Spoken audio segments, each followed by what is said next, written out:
All right, gentlemen. Right here's Black Rock Mountain, men. 15 to 20 minutes ago, Alpha Koi became engaged by 50 to 100 fighters up around and on the vicinity of Black Rock Mountain. They're also taking some indirect fires from this location. They hope to have them backstopped by Bravo Koi and compress the enemy between the two of them, setting the conditions for us to come in and do our air assault.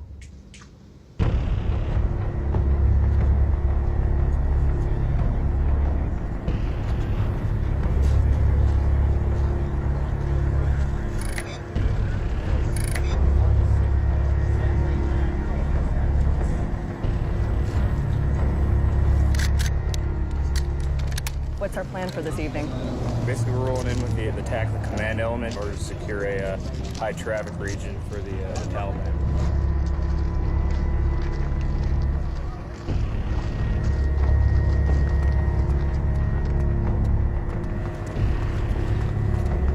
So you'll be with the command element in a Black Hawk, and I'll be with the Joes in a Chinook, yeah? Absolutely. Yeah, you got the better spot, though.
advise, one of our vehicles got hit, we lost essential items down in the engaged area break.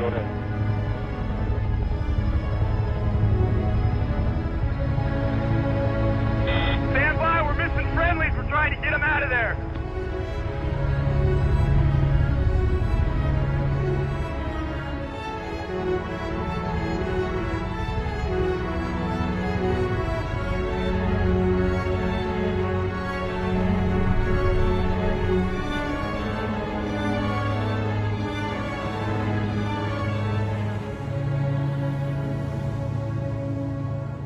There was a huge air assault operation. This was involving the 1st and 508th Parachute Infantry Regiment, an entire regiment. It was involving 7th Special Forces Group, more than 15 different air assets. It was a huge operation, and it was going to be going on for weeks and weeks and weeks. And within that first hour, one of the Chinooks had been shot down by his Taliban surface-to-air missile. They had to try to secure this huge flaming crash site, and they didn't know if there were any survivors. What happened when you touched down?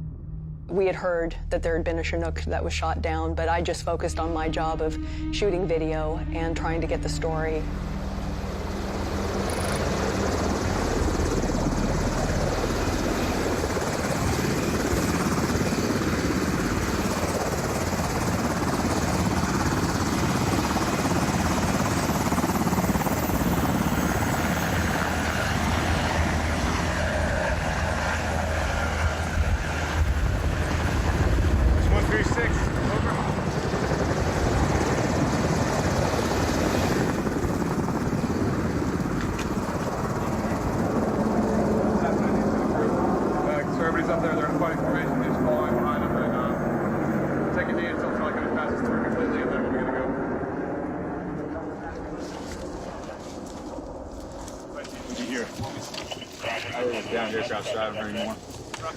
Roger, we heard there was a downed aircraft. Can you confirm that?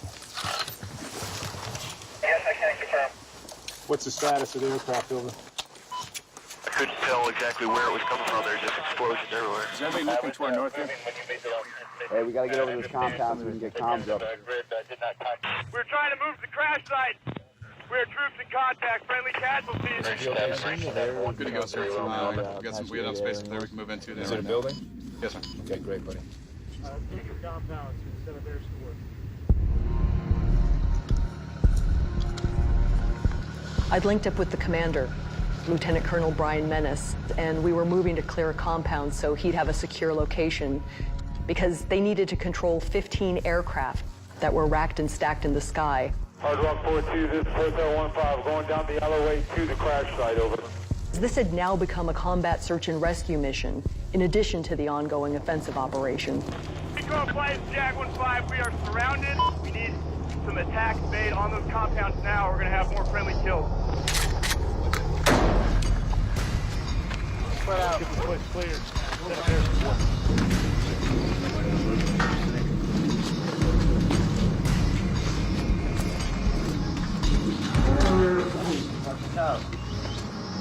Get out of the way, idiot. Ooh. I need to get by you. English. Hey, he does. Got a guy in here. Go, go, go.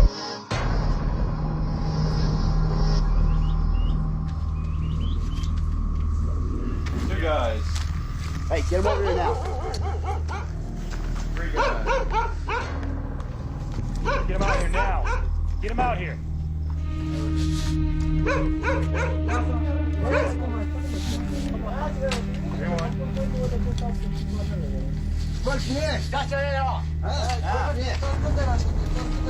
Shit.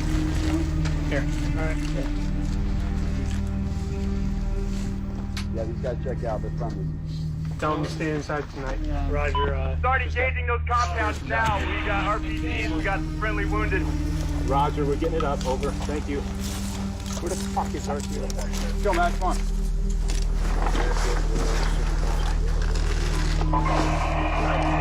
9296. From the west. Roger, you're clear to engage those compounds. Then we're going to try to move back into the crash site and recover any survivors. We're inbound. Hit that compound. Alright, dude, ready? Go. Which compound are you looking at, Fred? That one right there. Okay. Hit. Up, right there, hit it. Roger. Take that, fucker. Here we go, coming up level. Roger. Go nail the shit out of that one. Arrow 2-5, take an overwatch position on the crash site. Hey, Jimbo, what are we hearing? We intercepted them visually, waited till they got out of range of our guys, and nailed them from the sky. About 11 or 12 of them. Well, now there's none, but there were 11 or 12 of them. Thank you. I think what's important to remember with this huge operation is that, and it was an operation that still went on for weeks and weeks thereafter, and there were many battles that still followed and towns that these troops had to clear. But the important thing that can't get lost in this is that 7 souls were lost. The 5 crew of the Flipper and our coalition partners, a Brit and a Canadian, and that it made no difference that it was internationals or that it might be reporters, that we had Americans that were willing to risk their lives and go after and make sure to recover the fallen.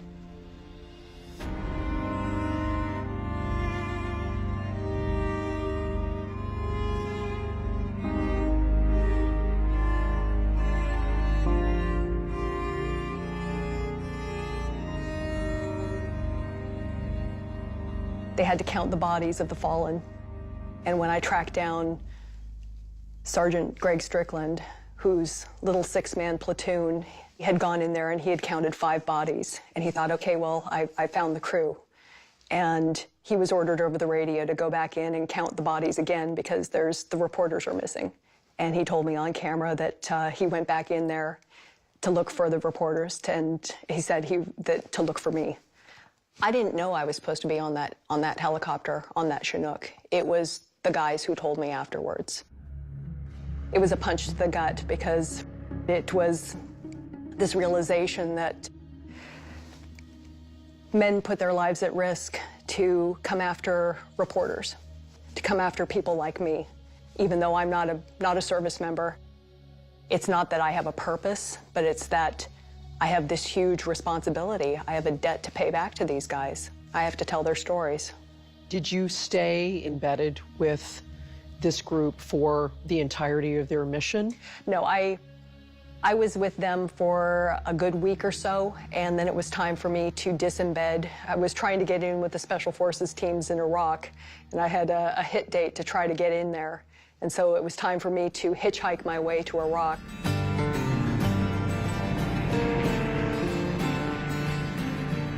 I went to Diyala province, which is the size of Massachusetts, along the Iranian border, because that's where I was going to embed with the Operational Detachment Alpha 072. ODA 072 was a so-called rough team, very austere, out there on the fringe of the empire where every day was truly a fight for survival. Even their Special Forces commander called these 12 men hard-charging and living the Special Forces dream. But they'd just lost one of their own, Rob Pirelli, who I knew from an earlier SF mission. Tell me about Rob. Rob was the senior engineer on our team. Which means what? What does an engineer do? Well, the engineer is responsible for anything that we have to build or destroy, or he's responsible for movement of all our equipment, accountability for all our equipment. Basically, he's the logistics expert on the team. So, an engineer, so building stuff and also like blowing stuff up? Yeah. Okay. But building stuff too, because I think a lot of folks don't understand that you guys do all sorts of things. Right. When we moved into this outpost, it was a house basically in the desert surrounded by a barbed wire fence. Within a month, Rob had built the camp.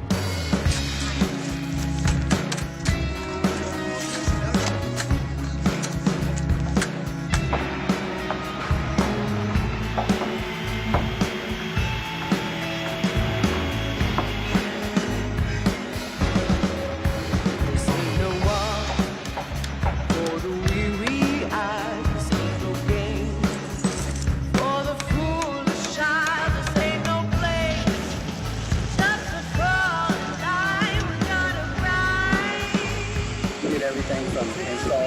protective barriers to running electricity for the house, repairing generators. He was literally working until he went to bed, wake up in the middle of the night to play some online poker, go back to sleep, wake up in the morning still in his ACUs and his boots, ready to work in the morning with a smile on his face. We thought it appropriate to name the camp after him since he did so much of that work on his own.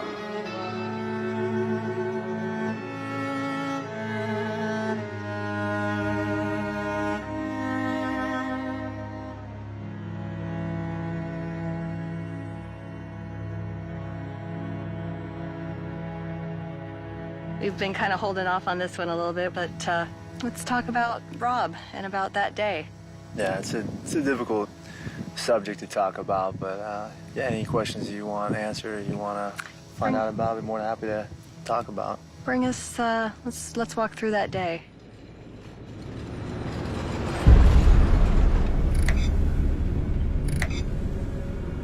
We drove out there in an area we've never been before. There was the making of a small village, so we stopped.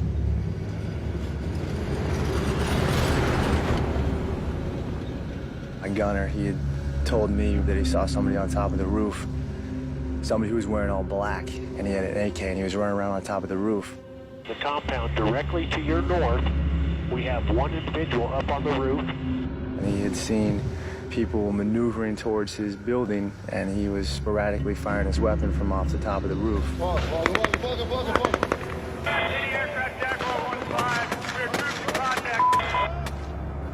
And they started moving aerial assets over to our location.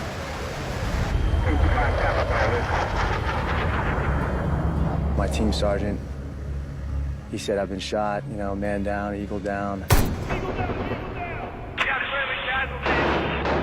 I directed my medic to maneuver up to the building where we thought that he was. And I looked over to my right, and I saw my senior Charlie at the time, Rob. He was laying on his back.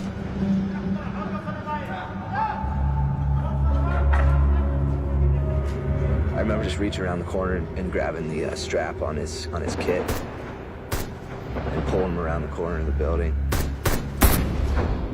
It was crazy because he looked, other than the fact that he was unconscious, he looked like nothing was wrong with him. And then I looked on his helmet, and there was an entry mark on the helmet. Basically, the round had pierced his helmet. The individual who shot at Rob and Don, he was the battalion commander for all of Al-Qaeda in that area. And so I pulled back the Iraqis, and we used an F-16 to do a couple runs on this objective.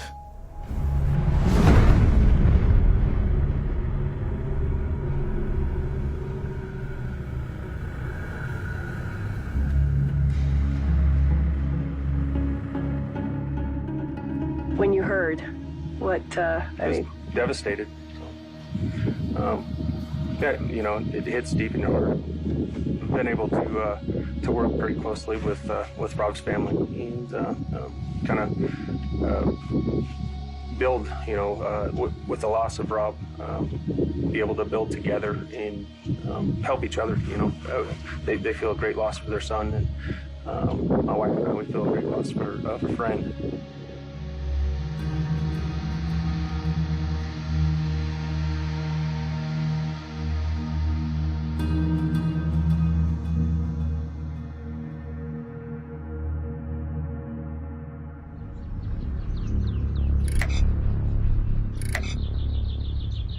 The next big mission that happened after Staff Sergeant Rob Pirelli was killed was a mission slated for 9/11 timeframe.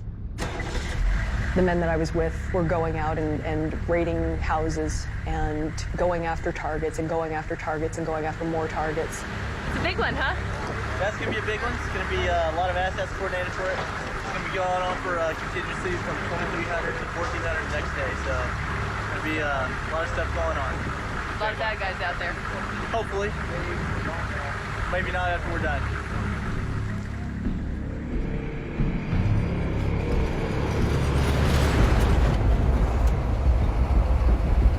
We've got approximately approximately 24 total vehicles going to this objective. Okay, roger. There were multiple ODAs on this mission, and I was to be part of Assault Force 4 in ODA 094's vehicle.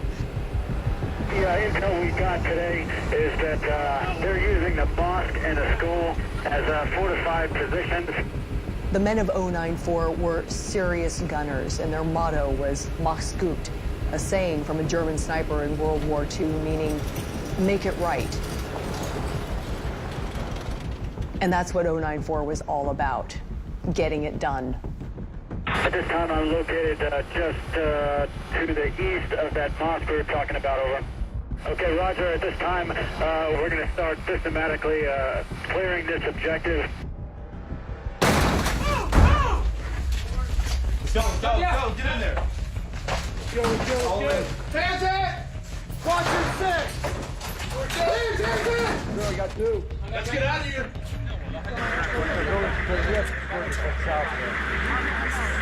Probably like the one guy we wanted to. There were insurgents that had squirted out from some of these targets, and they were hunkering in a palm grove. The aircraft overhead thought that they were digging up weapons caches and things like that. The next morning, the Green Berets called in these airstrikes. Is that cache right around the area where they were blow calling and shit too, you think? Yeah, there's 6 of them now. 6? This is the same guy that we were over there at the mosque earlier. Yeah. He moved from right there where we were all the way over there. And he met up with his buddies. So I'm certain they're digging up weapons from the top. There he is, spot him. Boy is going to be in hot in about 10 seconds.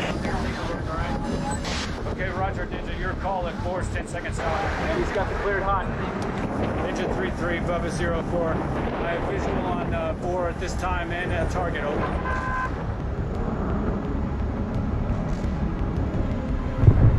Fuck yeah! 411, Bubba 04, good hits.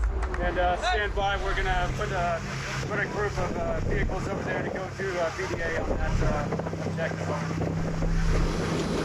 Hey, moving. Yeah, you ready? Go. I copy that you have 2 individuals moving north from that palm grove that we just engaged. Me from directly. It was like a modern-day cavalry charge through this dried-out lake bed in these deep wadis. We got smoke ahead 2 on the left. What is that? Left!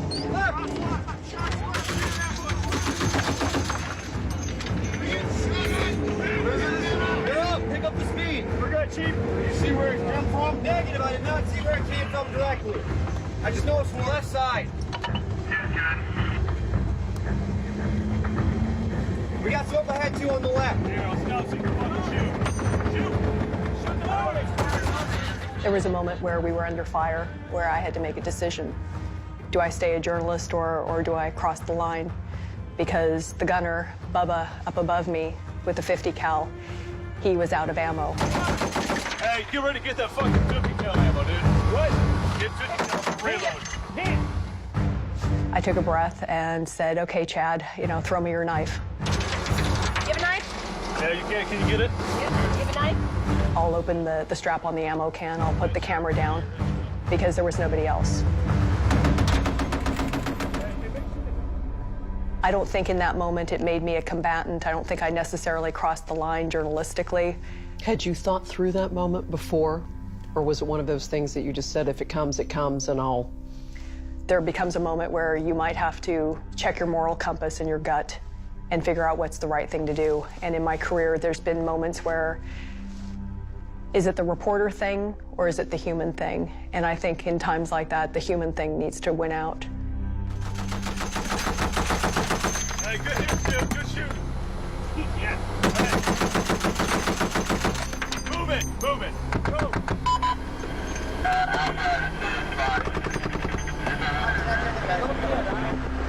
How old are you? 4 of them that we did catch, and we conducted some tests to determine whether or not they were actually the culprits, the guys that had fired at us. After the test results came back, we knew that those were the 4 guys that we wanted.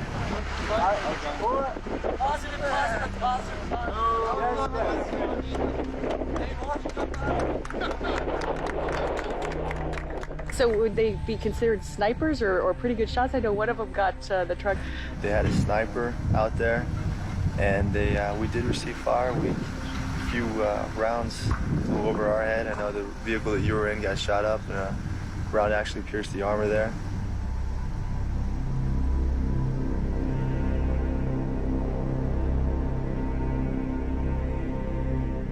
During that mission, there had been a lull in the firefight after the feeding of the ammo and all of that. I had asked if I could get out of the vehicle and crawl up on top of the vehicle to get some panoramic shots, some wide shots outside of the vehicle. And while I was up there, stuff started happening again. So I jumped off the roof of the vehicle and had a very hard landing. Busted my ankle and busted my wrist. Something was wrong. I knew that I had hurt myself and hurt myself badly, but I tried to fake that I was fine. I didn't want to get sent home. I wanted to keep getting the story. And so I kept trying to fake that I was fine. It got to the point where I couldn't go on air assaults anymore. I couldn't even put weight on the foot. And so it was time for me to go home.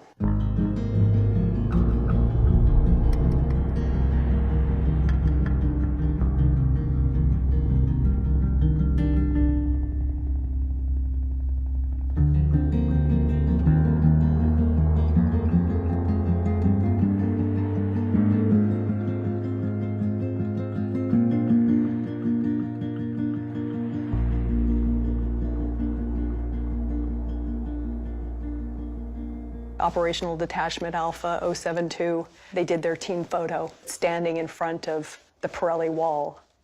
And it was that team photo I brought to Rob's dad, Bob Pirelli.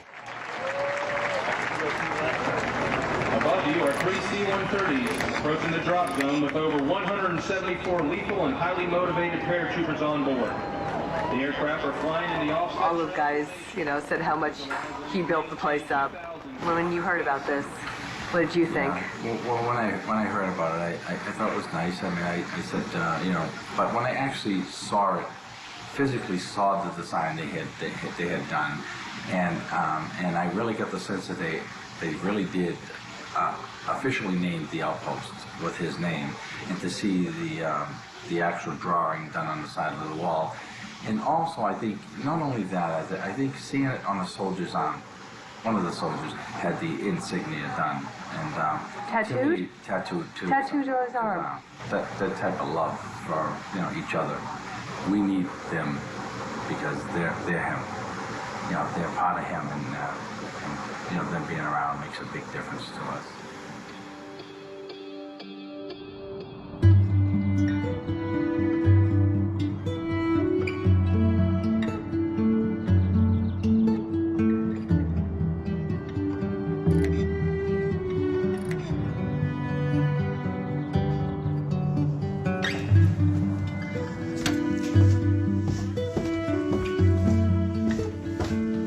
Well, this is the basement, and this is Rob's room, and that's what I call it, Rob's room, because I turned around and I decorated for Rob and all those things. And it's a memorial for Rob.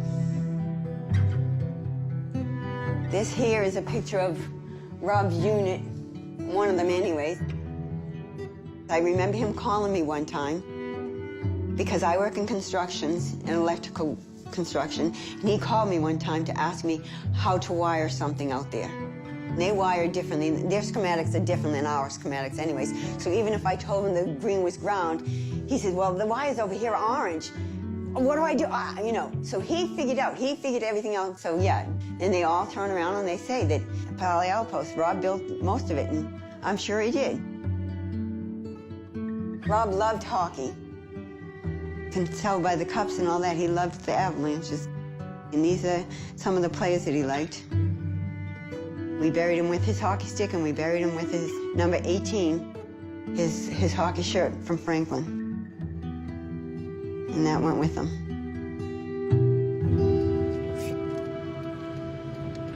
My dad always said to really get to know Rob, you needed to go to the places he went, experience what he loves, and see the things he built.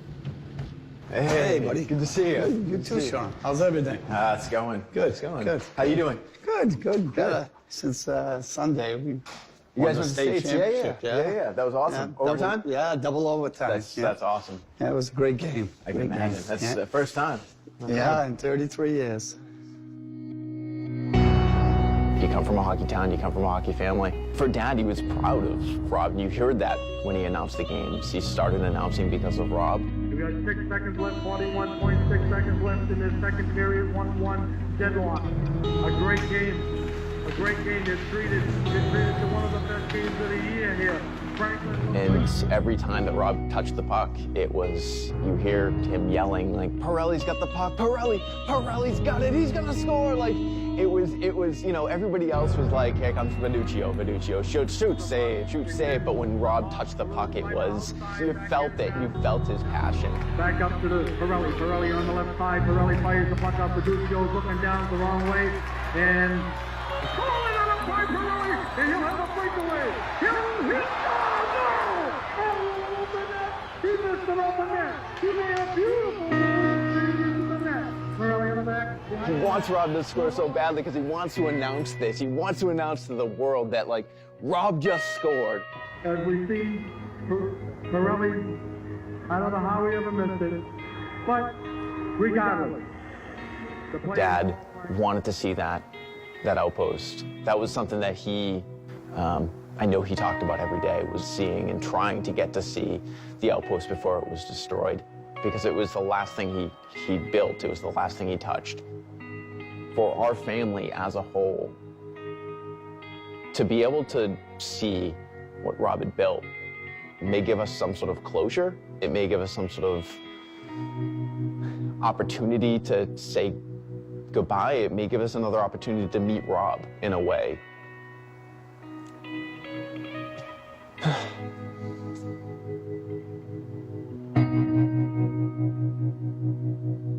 Rob's dad had shared with me that he was talking to his congressman in Massachusetts to try to go into the war zone, and because he wanted to see the combat outpost, the house that his son had built.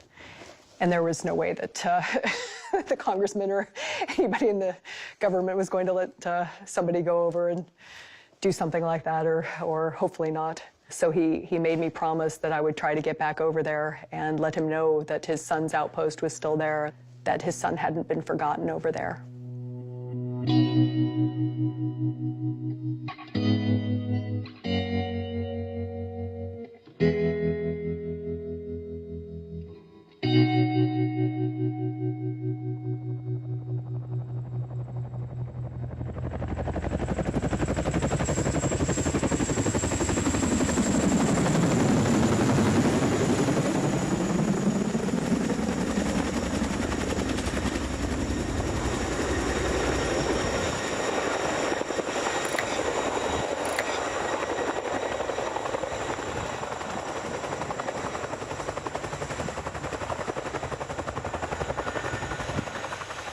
The Green Berets of 10th Special Forces Group, they knew that I was planning to go back to Iraq with them when they redeployed for the second year. They also knew that I was injured and that I had to come back from the injury, and I would have to prove myself to them on that one as well. I was back with the serious gunners of ODA 094, the Mach's Gut guys who get it done. You guys ready? Yep. You last man. Hey, on you. All right, here we go, Dish. They invited me to go through their shoot house with live fire.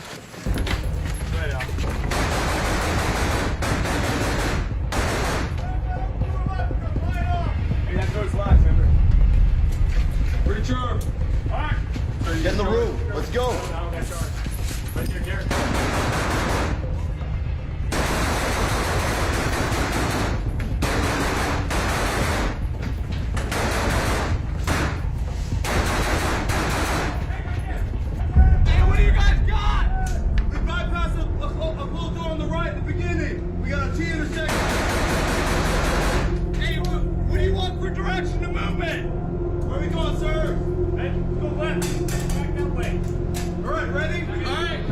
Go.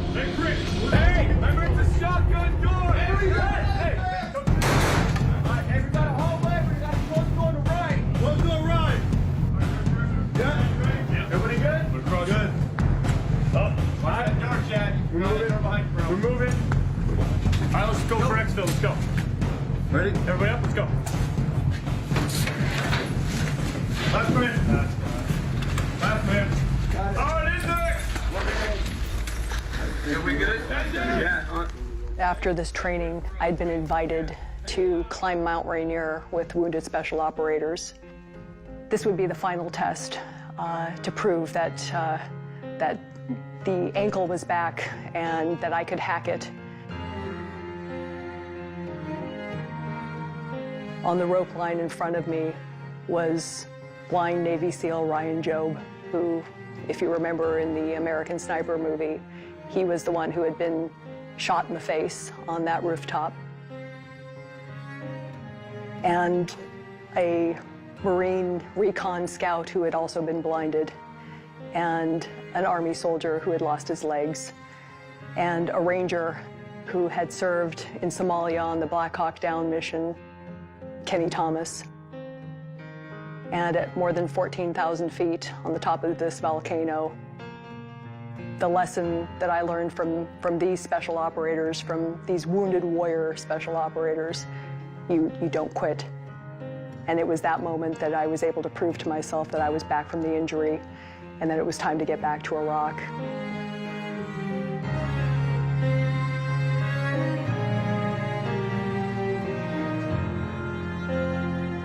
Neither one of you heard the story. I'm sure we haven't. The last Christmas that Rob was here, which was 2006, we went up to Uncle Ralph's, as we always do. We up to Uncle Ralph's for Christmas Eve.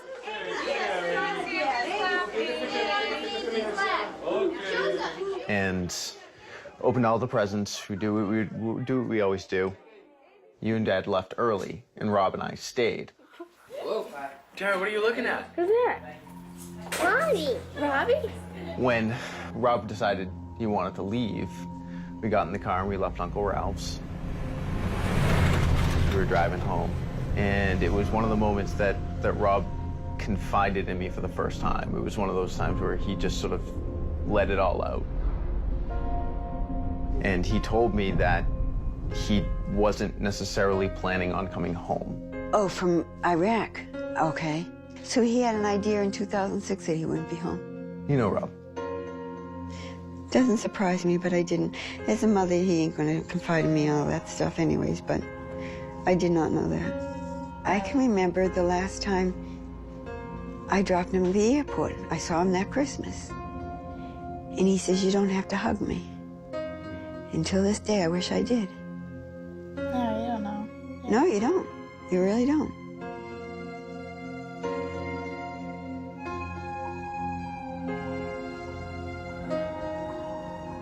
It is what it is.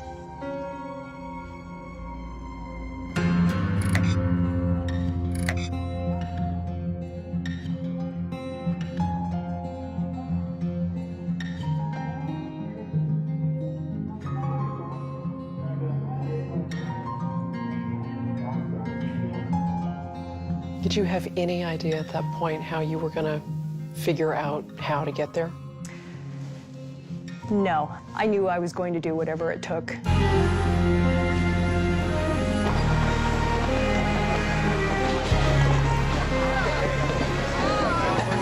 somebody I know. Hey, what's up?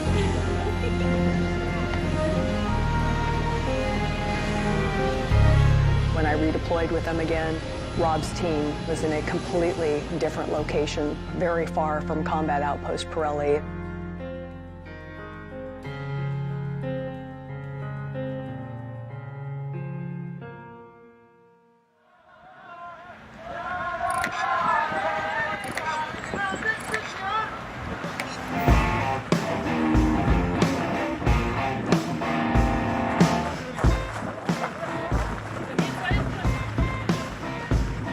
My team, we're the elite unit down here in this province. We're here to bring credibility and legitimacy to the Iraqi security forces. How do you do that? Once we get here, we have to identify a FID partner, a foreign internal defense partner. And the partner that we identified is the Nasiriyah SWAT, Special Weapons and Tactics Team. So we had to select those operators that we felt would be effective in this area in order to set the conditions for sustainable security. Everybody, this is on you. Knock out 10 push-ups. زي الكل. And then we'll take a break. I'm not going to count for you, but you know, if you only do 2, that's on you. You're not getting any stronger. يلا كل واحد now. Okay, so on your 10. 10. استعجل هسه. بسرعة.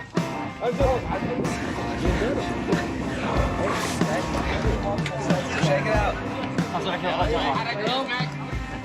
In this rotation in Nazareth, we're not conducting large-scale core search operations. We're leaving those type of operations up to the Iraqi security forces. You know, the IPs are going to do it, or the IA are going to do it, and I think that's a sign of progress. I think that's what we should be doing.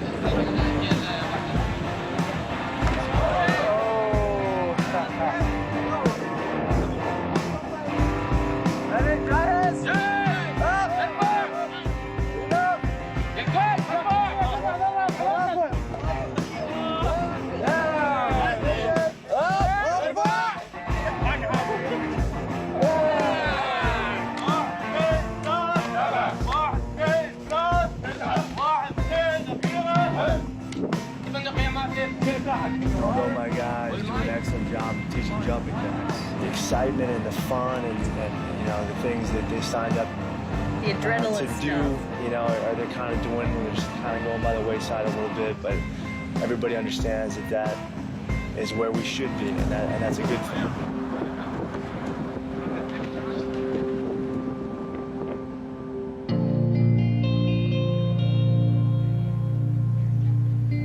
So, difference between last year and this year? Last year, we had to walk 500 meters to go take a shower, and we were going to the bathroom in a hole that I dug in the ground. And this year, I have people wash and fold my laundry. Completely different than last deployment. Honestly, there's times with this deployment I'd say, man, I wish we were back up at you know, Cap Pirelli, because I mean, I definitely, you know, miss Rob every day. I'd like to go back up, and it'd just be interesting to see what it's evolved into, and just kind of, you know, go back through some memories from being out there, and you know, kind of walk those paths again.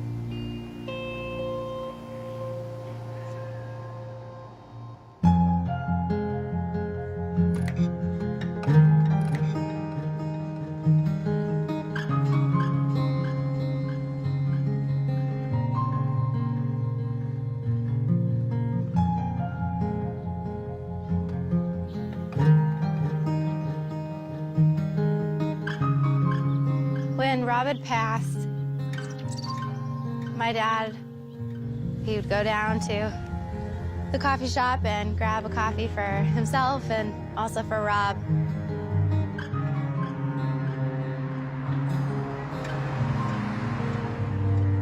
He would come down to the cemetery, and it would be his chance to sit and talk with Rob.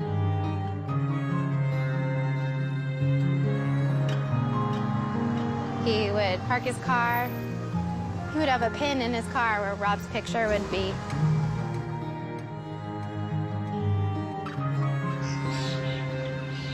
And he would walk up to Rob's resting place.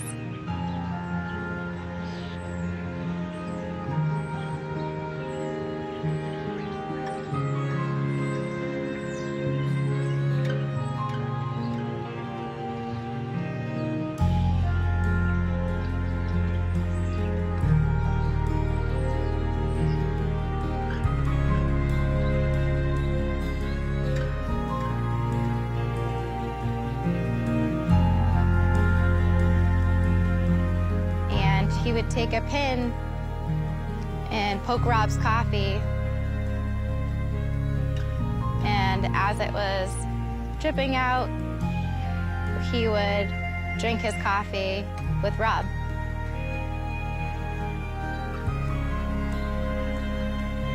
And that was their time together.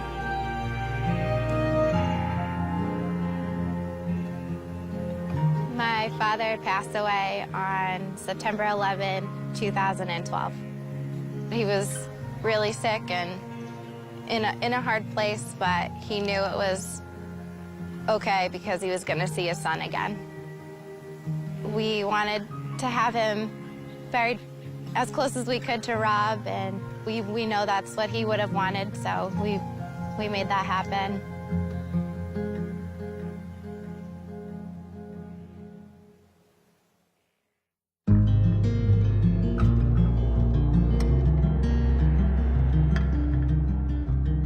Tim, the medic, who had tried to save his Green Beret brother and help him breathe his last breaths, wanted to know that the place that Rob had built, he wanted to know about the changes there.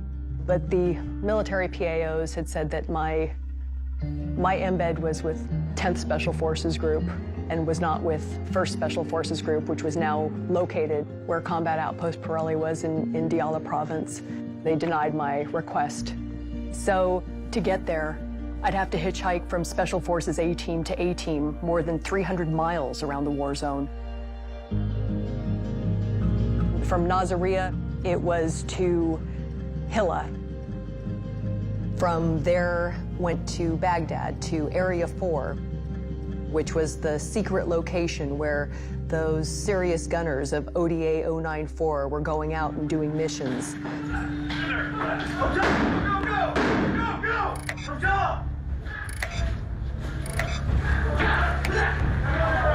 Alex! What? Stay out here. Who said? Sister!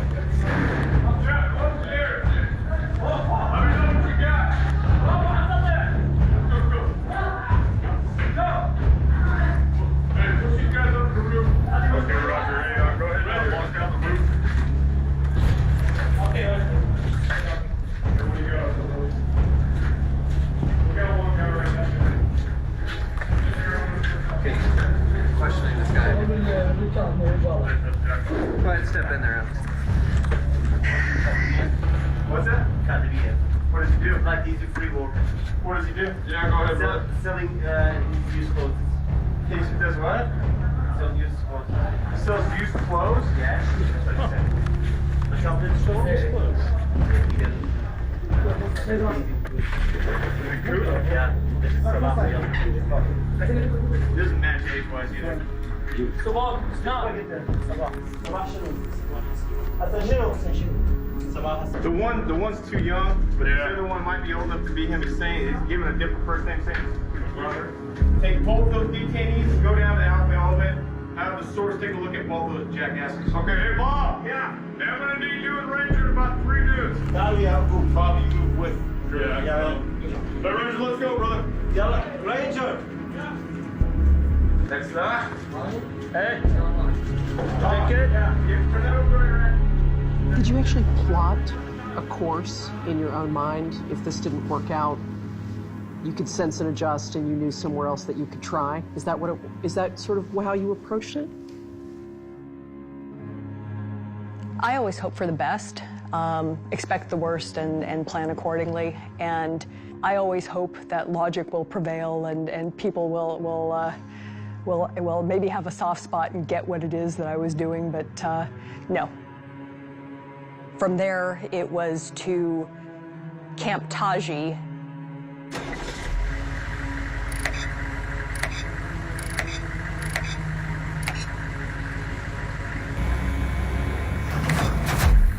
What's the deal with this bad guy?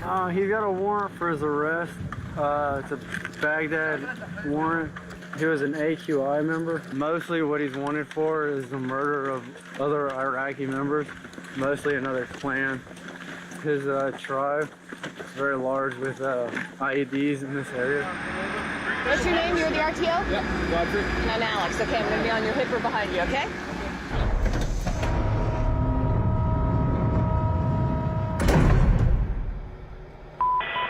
Let's do this.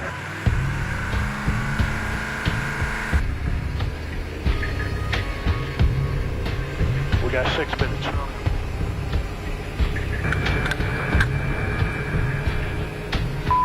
And Arrow 25, go ahead, traffic. This time we are supporting Jaguar on yard. Track the friendlies, please. Tracking the friendlies. We have 6 Humvees on the road. We're about 3 minutes out.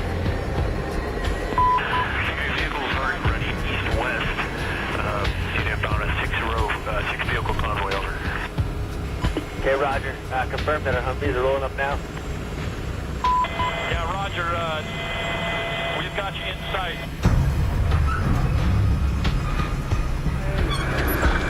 Stay here? Yeah, stay here and watch the backside. Run.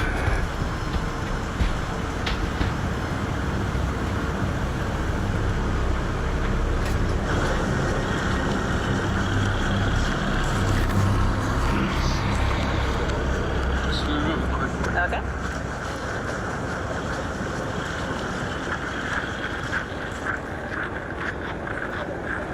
I'll try to stay on your left hip, okay? You're on these trails, actually, go to my right side. Okay, will do.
Target's not here, so. Sure, these are his cousins. Round them up and take them outside.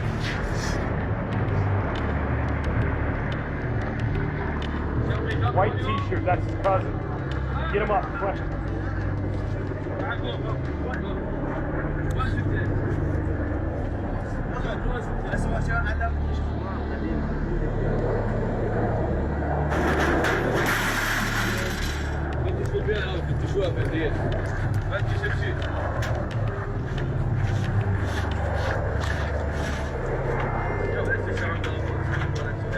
The first house we went to, the target house, was the target's house, his family's house. He was not at that house. We're just searching the house because this guy's a high-level leader. We're looking for, documents, notebooks, anything that can lead to the next guy. It's called a cascading target. Normally with high-level terrorists, they're like code 104. It's like the highest level of crime in the Iraqi judicial system. And so this guy was wanted on a code 104 warrant. Why is he a bad guy? Why do we go after this guy? Very basic, broad strokes. Yeah, he runs a terrorist organization. Which does what? The big thing he's pushing for now is IEDs. And the IED threat has kind of started up a little bit again more recently. Yeah, here in the last 2 weeks we've had 3 strikes in Tampa, and that coincides with him being released from prison. So he had been detained and then got released and back out on the streets. Hey,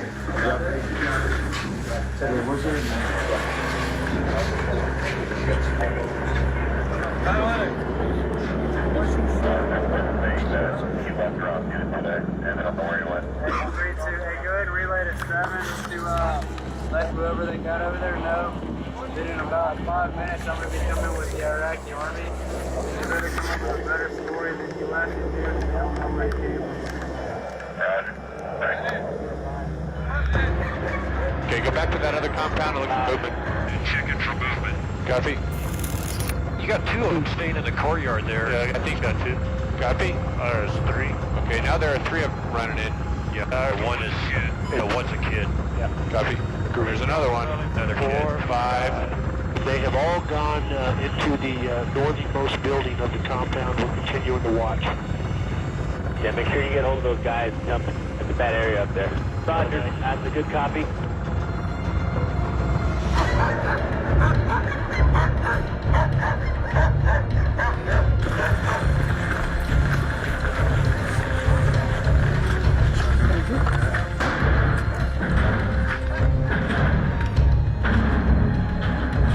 Breach the door.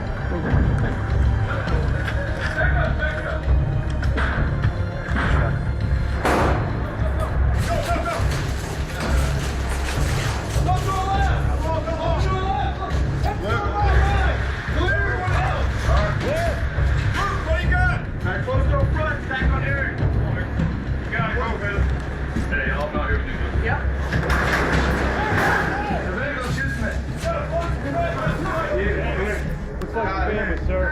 Come in. Who's машина? Who's is that? Who's this man? Машина. Okay. You want to ask him where that gets, sir? Hey, we found his brother. The door. Hey, sir. His brother, sir.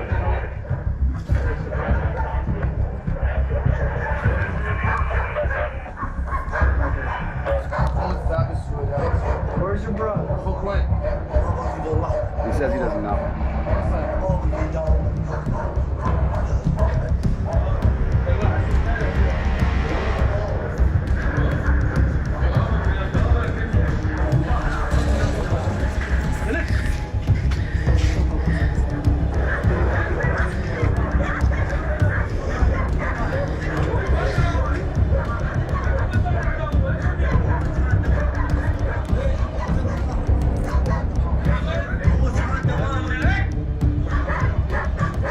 His brother fled on foot just before we got here.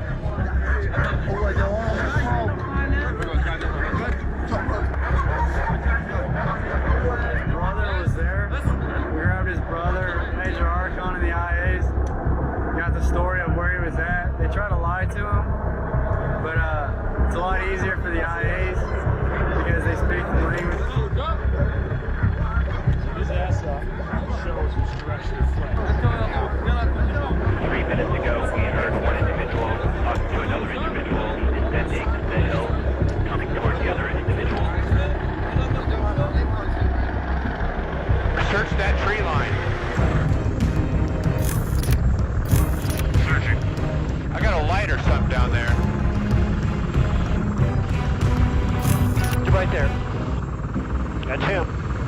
We are tracking enemy personnel in that area.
cousin's house, which was still on the family's land, but again, the family's land is about 2 kilometers wide in every direction.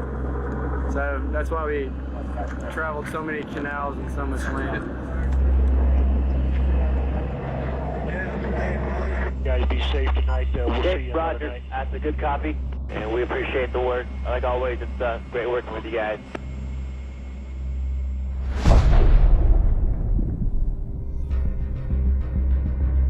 I managed to get myself to Diyala province, to Bakuba, to what had become this massive forward operating base, Warhorse.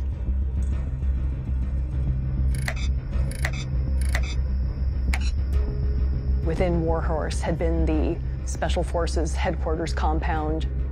I just boldly walked up and knocked on their door at the Special Forces compound and said, "Hey, I'm Alex Quaid. I spent time with the teams that were here last year, and you want to let me in?" And no, no, they did not want to let me in.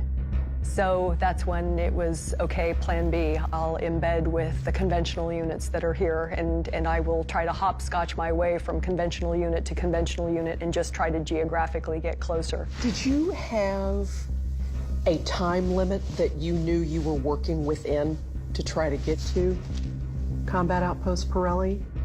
No, I was my own person. I was a freelancer. I was at my own expense and unattached with no support and no camera crew and no nothing. So I had all the time in the world, and that worked to my advantage, as did being underestimated. What exactly are we doing today? We are going to look for some caches today in one of our villages. I got some intel the other day. There's possible caches and out in our AO, so we're gonna jointly with the ERU go out there and see if we can find these things. So this is pretty much where we're at nowadays. Joint operations, everything we do. So we expect to find in these caches. Well, everybody else has been finding them, so I hope we find them too. Yeah. If we don't, we're not gonna look too good.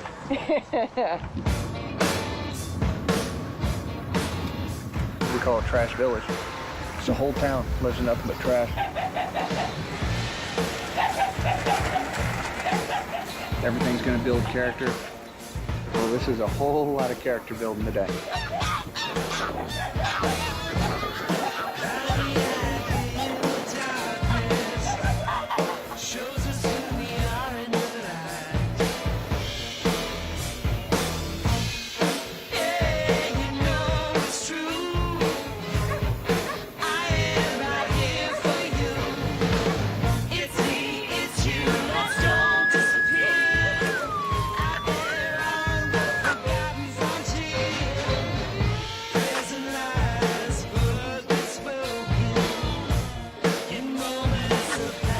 Sit down by the truck.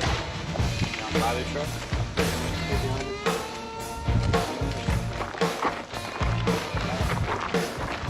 Yeah, keep putting pictures of me on the news. You're gonna make my mom cry.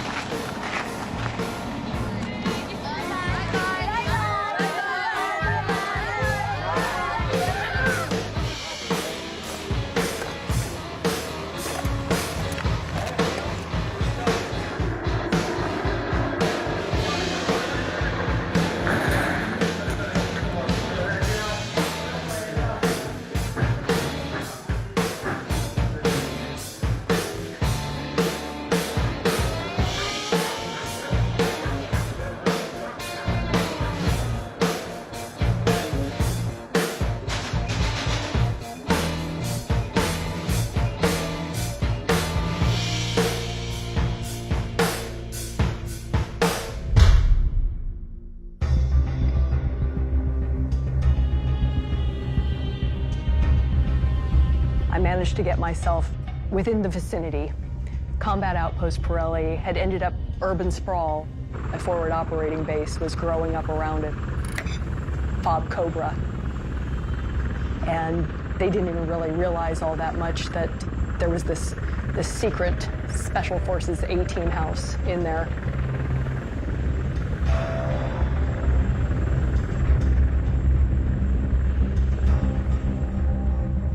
I managed to get myself embedded with the cavalry unit that was there, co-located where Combat Outpost Pirelli was. And that cavalry unit was from Alaska, the Arctic Wolves.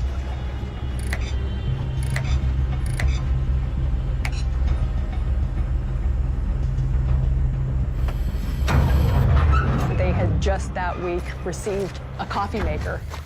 We just got coffee pots 2 weeks ago. We're getting readapted to the casting. It's gonna be a good day. Major over there, he's running the show. Mm-hmm. We're just his little followers right now, putting the Iraqi army first. Dude, most of these guys, these soldiers, personally know the farmers in here. So even to come in here and clear palm groves, it's a social call. You know, they come in here and they talk to their friends, and we try to enforce, you know, the fact that they need to clear this, you know, but they're like, oh no, it's my brother, it's my friend, he's good. Yeah, he might be good, but, you know. It's a happy morning gathering. That's all, it's a social call. If you can get a few mandarins while you're at it, hey. Where are you gonna go? Hunting for oranges and stuff? Yep, we found the terrorists. Oh, you did? They were right growing there. on the trees. Pretty much cut them out at the root. Terrorists. Has anybody found anything yet? Any caches? Any signs of people? لحد الآن ما لقيتوا أي مخبأ ماشي؟ No, sir. Future. Oh, in the future. You're gonna go see it in the future? يجمعون معلومات. I have a job. Somebody just hit one. Holy fuck. That's inside the palm grove. That's a lot of fucking contact.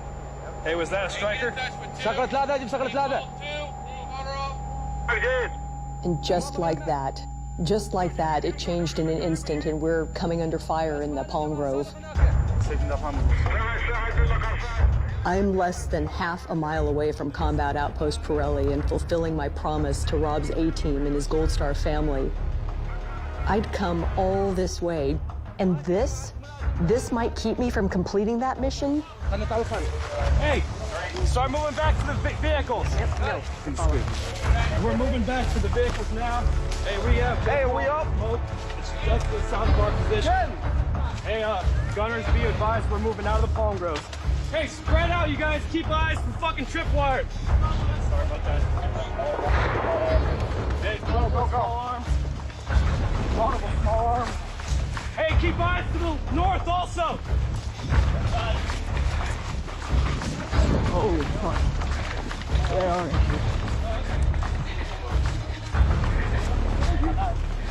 Right there, you see the smoke? Yeah. It's in the palm grove? Yeah, it was in the palm grove.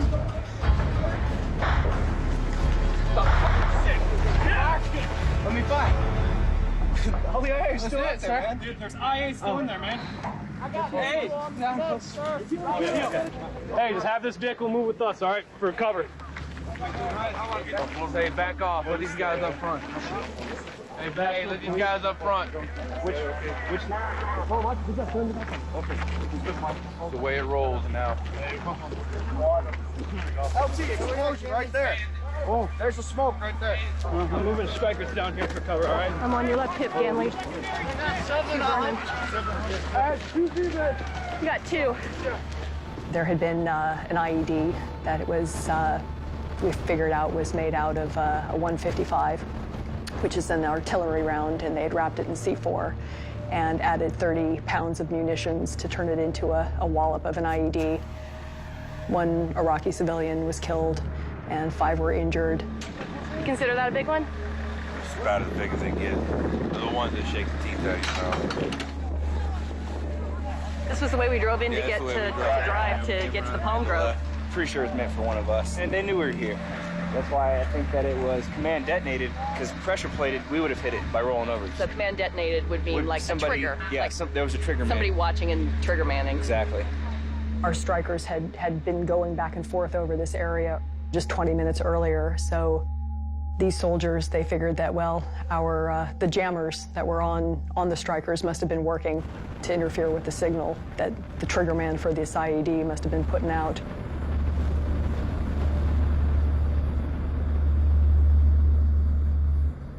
Once we got back to Cobra, the FOB that had grown up around Combat Outpost Pirelli, the cavalry unit that I had been with that day, and for the last few days on these types of missions, they came to me and they said they thought that I'd earned my spurs since they were a cavalry unit, and yet they had no spurs to give out there. One of the guys reached into his ruck and pulled out a K-bar, a knife.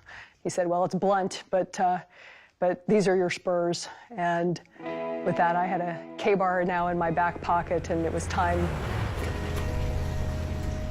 A 160th SOAR, Special Operations Aviation Regiment bird, was coming to pick me up, and their LZ, their landing zone, was inside Combat Outpost Pirelli. So even though the Special Forces A-team there didn't want to let me in, they had to if they wanted to get rid of me.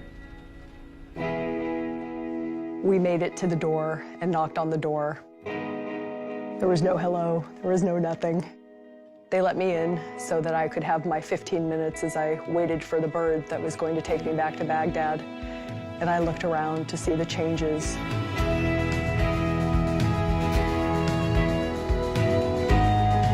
It was good to see that what Rob had built was still there.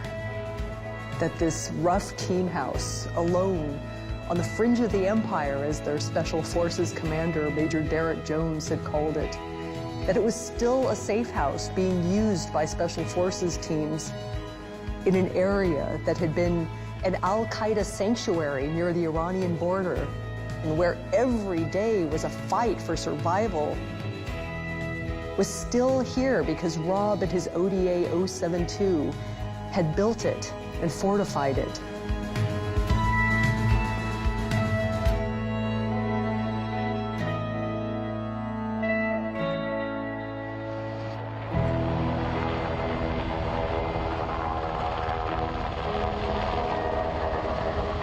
I may have only been on the ground inside Combat Outpost Pirelli for maybe 15 minutes, maybe 20.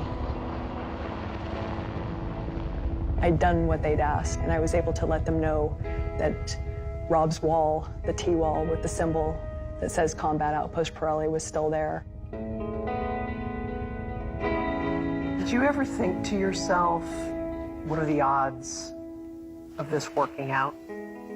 Pretty low to non-existent, right? There was no way in hell that I was not going to get this done, that I was not going to complete this mission for Rob's family, for Rob's teammates, because none of these guys quit, and I wasn't going to quit either.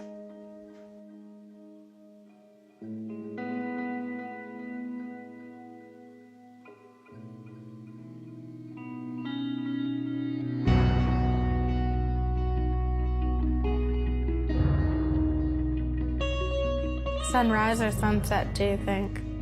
I would say sunset. I don't know, but I would say sunset. He would be on the phone talking to us, and then all of a sudden he'd have to go up on the roof and do God duty. Keep so this watch. This must be what he had to go took through. Turns. Yeah. Being up there. This is what he must have had to gone through. Caution. Keep the door closed. Get out of town. Oh, look at that. For me, it's hard to imagine that my son had helped build this. It's because he did build things, but it's a lot bigger than what I thought. Look at all the clothes hanging up there. We've never until this moment got to see their house. Right. And it's the one that Rob built. That's huge for us. It just makes it so he's real and he really made an impact. The things that he did were important and they mattered. But he didn't do it for himself. He did it for others. Yeah. This represents him in a way because he built this for his team. That's who he was. That's unbelievable. Yeah. You know, if we were watching it with him, he probably would just sit back and we'd be like, you did that? And he'd be like, yup, I did it. I guess it doesn't surprise me in a way.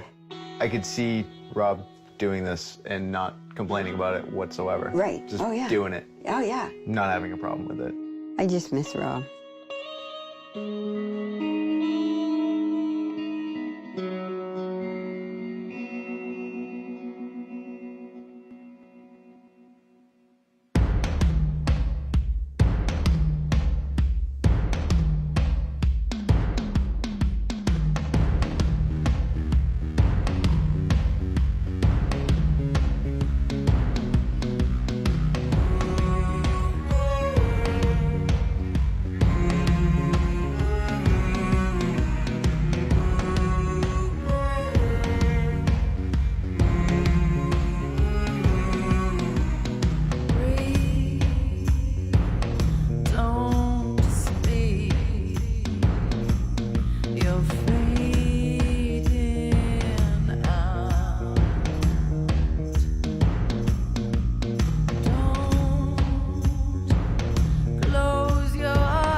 you're Rob and I'm 14. All right. There's Robbie now. On the second day of school. And his mother and Sean in the carriage. His friend just crossed the street without looking. Robbie's so concerned about that.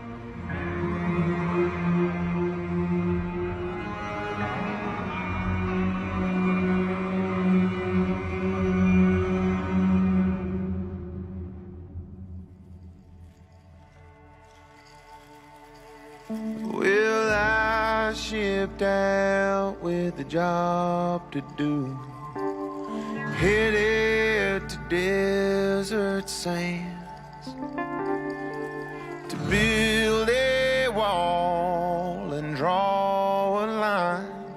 And that wall still stands. They cut me down with a bullet fire, cut down by hands of man. My body lay for all to see, but that wall still stands. It still stands. It still stands. You might scorch the land, you might kill the man, but that wall still stands.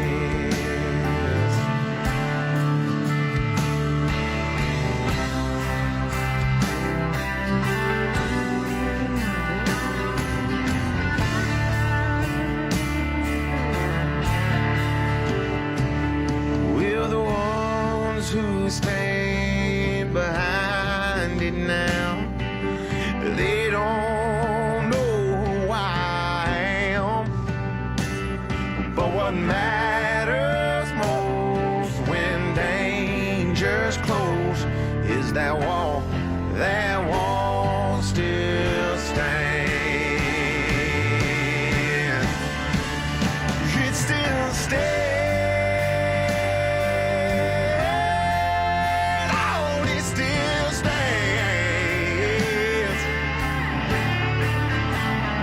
You might scorch the land, you might kill the man, but that wall still stands.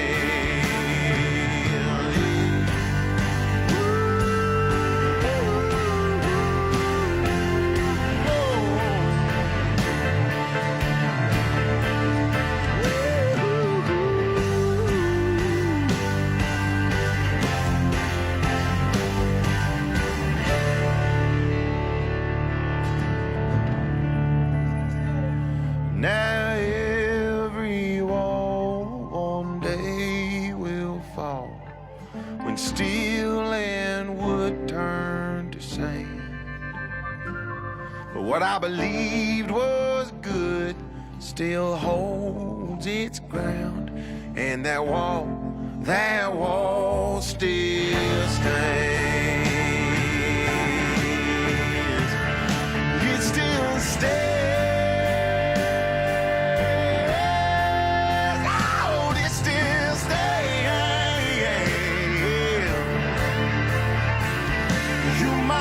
Go!